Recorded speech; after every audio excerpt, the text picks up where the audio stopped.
is Republican presidential contender and former CEO of Godfather's Pizza, Herman Cain. Nice to see you, sir. Thank you, Greta. All right, Congresswoman Sheila Jackson Lee, I do believe, is saying that she says that it's racist how the president's been treated now. If it is racist, it must be stopped. If it is not racist, she must be stopped from what she's saying, because it's not going to fix the debate.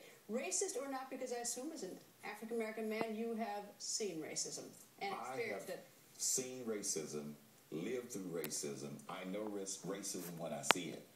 This president isn't different. He's just wrong, dead wrong. She is playing the race card like they do when they can't defend this president's record.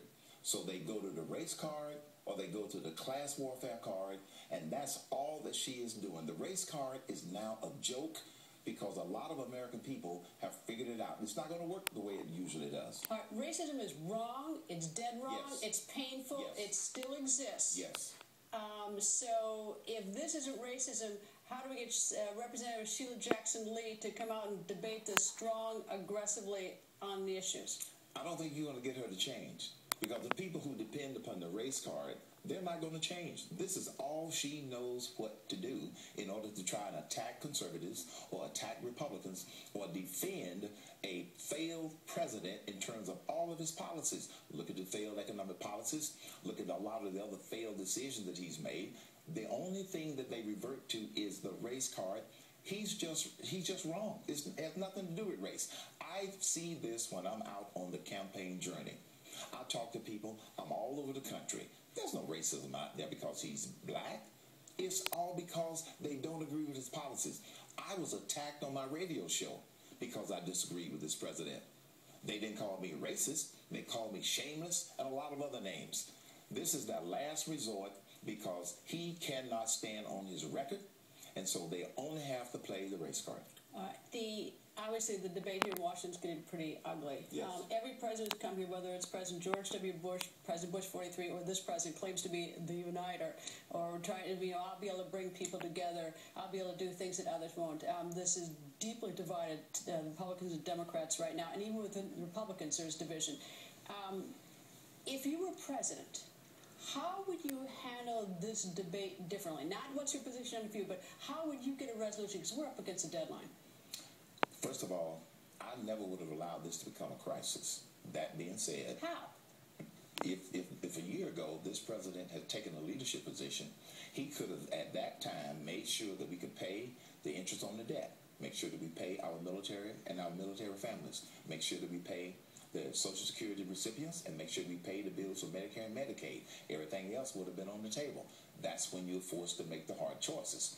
That's what I would have done a year ago, and it wouldn't have been as painful. Today, it's going to be more painful to do the same thing, but I still think you can do it. How? How do you get the, if you're the Republican president and you're trying to get the Democrats to agree, because this is really dividing ideology in many ways. This isn't just a grudge match. This is an ideology. How do you fix it? Here's how you do it. Okay, after you do the 4 things that I talked about, the next step is you go agency by agency by agency and do a deep dive and identify programs. Some programs, some agencies, you may have to cut 80%. Some programs, some agencies, you may have to cut 30%. This is the way you go about doing the cuts, not an across the board where every member of Congress, all 535, are going to defend their favorite project. No, the president has to take leadership on this issue.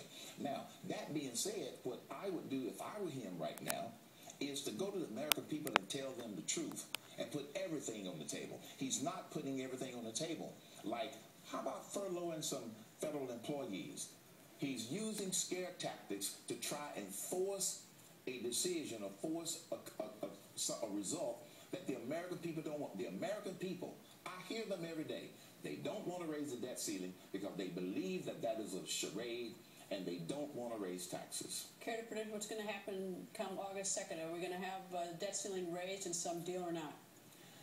I hate to make a prediction. But it doesn't look good. If I had to make a prediction, I'm going to predict it's going to be stalemate.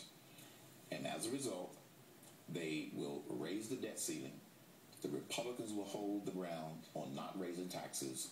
And then the president is going to blame the Republicans because he's going to hold Social Security hostage. And of course, Republicans have blamed the Democrats. It's equal opportunity in the state. All right, now, one of the things that people thought to focus on the lower class, the poor people, and the middle class. Republicans are thought to focus on the middle class and the rich.